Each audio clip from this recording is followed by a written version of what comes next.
असली मुद्दा परमाणु विखंडन और संलयन को समझना। सबसे छोटी चीजों की कल्पना करो जिन्हें आप जानते हैं, परमाणु। अब कल्पना करो कि उन्हें तोड़ा जा रहा है। यही न्यूक्लियर फिशन है। जब ऐसा होता है तो बहुत बड़ी मात्रा में ऊर्जा निकलती है। परमाणु बम के पीछे यही विज्ञान है। और भी अधिक ऊर्जा निकालने का एक और तरीका है न्यूक्लियर फ्यूजन। यह तारों की शक्ति है।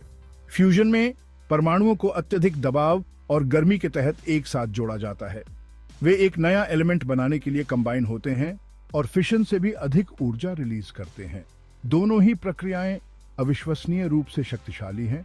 उनमें विनाश और प्रगति दोनों की क्षमता है। उन्हें समझना परमाणु बम के पूर्ण प्रभाव को समझने की दिशा में पहला कदम है। Hello friends, myself Ricky Pandya. Welcome to our YouTube channel explore world. Don't forget to subscribe for more videos.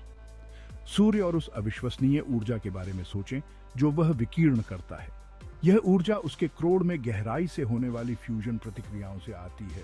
अब उस शक्ति की कल्पना करो, लेकिन पृथ्वी पर एक पल में आजाद हो गई। यही एक परमाणु हथियार की भयानक वास्तविकता है। बल्कि एक दीवार आघात तरंगों का तत्काल प्रभाव। जब एक परमाणु बम में विस्फोट होता है तो यह पृथ्वी पर एक तारे के फटने जैसा होता है। सबसे पहली चीज जो आप अनुभव करेंगे वह है शॉकवेव। यह संपीड़ित हवा की एक दीवार है जो ध्वनि की गति से भी तेज गति से चलती है। यह हवा का एक तेज झोंका भर नहीं है। यह लहर इमारतों को गिरा सकती है, पेड़ों को उखाड़ सकती है और कारों को खिलौनों की तरह उछाल सकती है। अकेले शॉकवेव का दबाव ही गंभीर चोटें पहुंचाने के लिए काफी है, यहां तक कि दूर से भी। आप विस्फोट के जितने करीब होंगे, शॉकवेव उतनी ही शक्तिशाली होगी। यह प्रकृति की एक विशाल शक्ति है जो एक पल में मुक्त हो जाती है। इसके कारण होने वाली तबाही तत्काल और पूर्ण होती है। एक बुलडोजर की कल्पना कीजिए, लेकिन 1000 गुना अधिक शक्तिशाली, जो अपने रास्ते में आने वाली हर चीज को धकेल रहा हो। यही एक न्यूक्लियर शॉकवेव की कच्ची शक्ति है।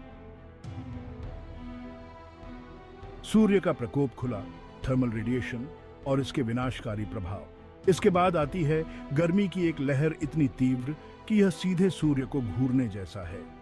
यह थर्मल रेडिएशन है और यह प्रकाश की गति से यात्रा करता है। इसके रास्ते में आने वाली कोई भी चीज तुरंत अत्यधिक तापमान पर गर्म हो जाती है।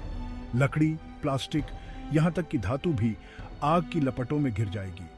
खुले में फंसे लोगों को गंभीर रूप से जलने या उससे भी बदतर का सामना करना पड़ेगा। गर्मी इतनी तीव्र होती है कि यह विस्फोट के केंद्र से मीलों दूर आग लगा सकती है।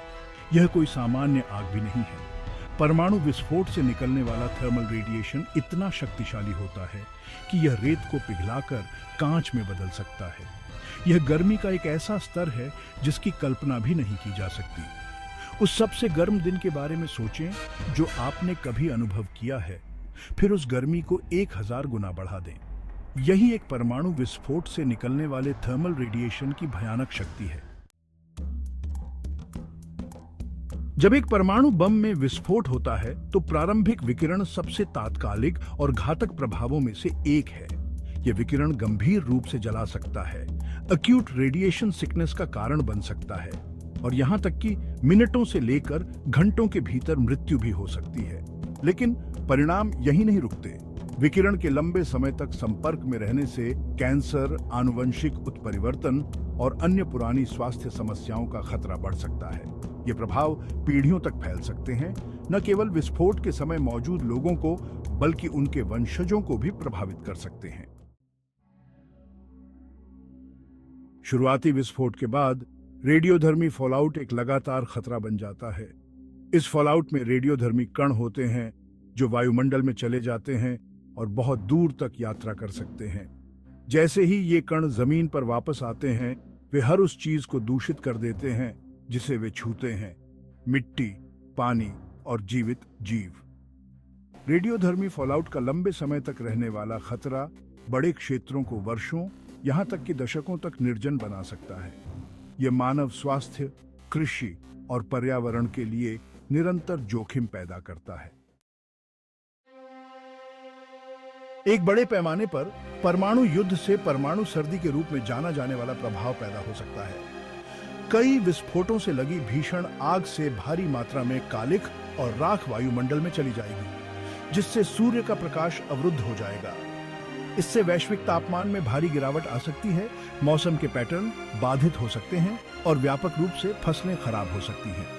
वैश्विक तबाही की संभावना बहुत अधिक है, क्योंकि एक परमाणु सर्दी से भोजन की भारी कमी हो सकती है और पारिस्थितिक तंत्र का पतन हो सकता है, जिससे पृथ्वी पर हर जीवित जीव प्रभावित होगा।